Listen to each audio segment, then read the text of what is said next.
नमस्कार दोस्तों, हमारे चैनल पांडे सनातनी में आपका स्वागत है। जय श्री कृष्णा, राधे राधे, हर हर महादेव।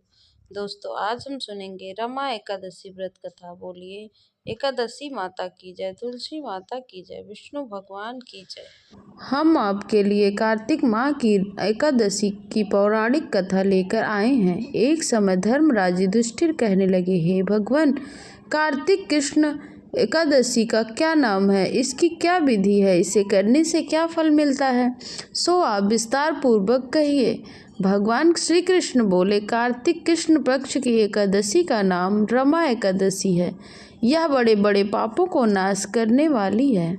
इसका महात्म्य मैं तुम्हें कहता हूँ, ध्यान पूर्वक सुनो। प्राचीन काल में मुंचमुक्त नाम का एक राजा था।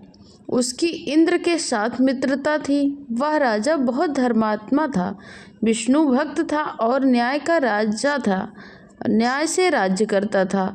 उस राजा की एक कन्या थी जिसका नाम चंद्रभागा था।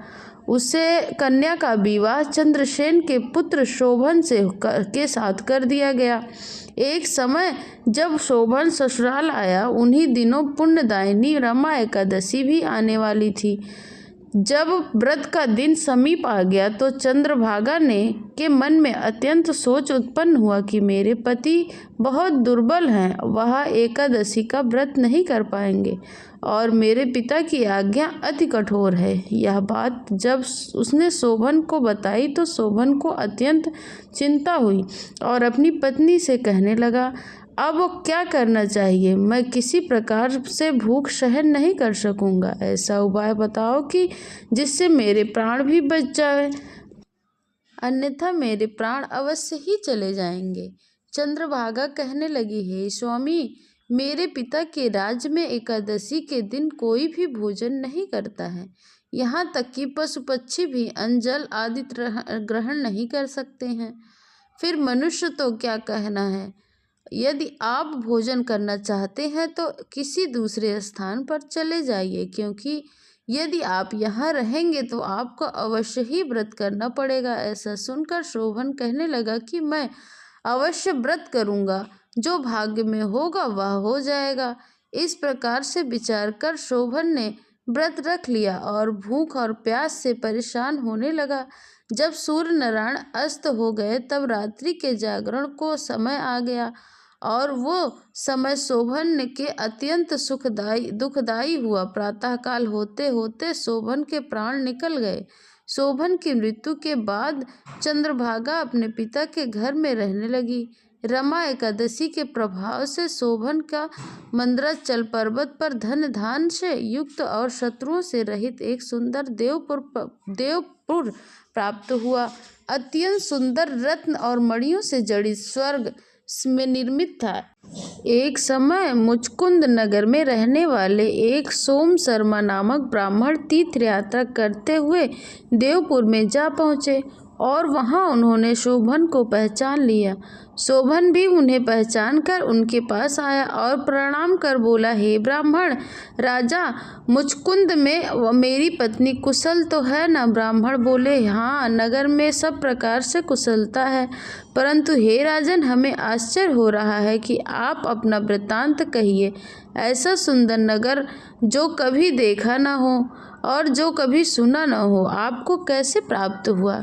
शोभन ने कहा, मैंने इस व्रत की श्रद्धा रहित होकर किया था, अतः यह सब स्थिर है। यदि आप मुचकुंद की कन्या चंद्रभागा को यहाँ सब वृत्तांत कहें तो वह नगर स्थित हो सकता है।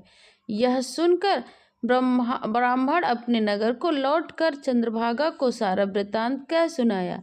ब्राह्मण के वचन सुनकर चंद्रभागा बहुत प्रसन्न हुई और बोली, यह सब बातें आपने प्रत्यक्ष देखी हैं या स्वप्न में कर रहे हैं। ब्राह्मण बोले, पुत्री, मैंने तुम्हारे पति को प्रत्यक्ष देखा है, साथ ही किसी से विजय न होने वाले देवताओं के नगर के समान उनका नगर भी देखा है।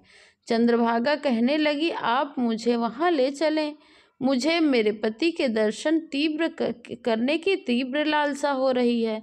तब वह ब्राह्मण सोम शर्मा चंद्रभागा को लेकर मंदराचल पर्वत के समीप वामदेव ऋषि के आश्रम पर गए। वामदेव जी ने उन्हें सारी बात सुनाकर वेद मंत्रों से उच्चारण कर चंद्रभागा का अभिषेक कर दिया। तब ऋषि के मंत्र के प्रभाव से और एकादशी के व्रत से चंद्रभागा का शरीर दिव्य हो गया और वह दिव्य गति को प्राप्त हो गई।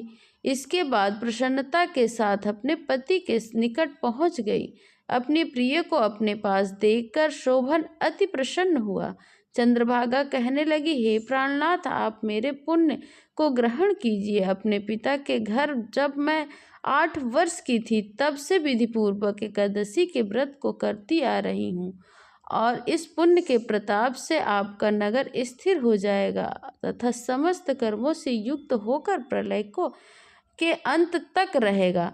इसके बाद वह दोनों आनंद पूर्वक अपने देवपुर में रहने लगे। आगे श्री कृष्ण जी कहते हैं, हे राजन, मैंने आपको रमा एकादशी का महात्म्य कह सुनाया है।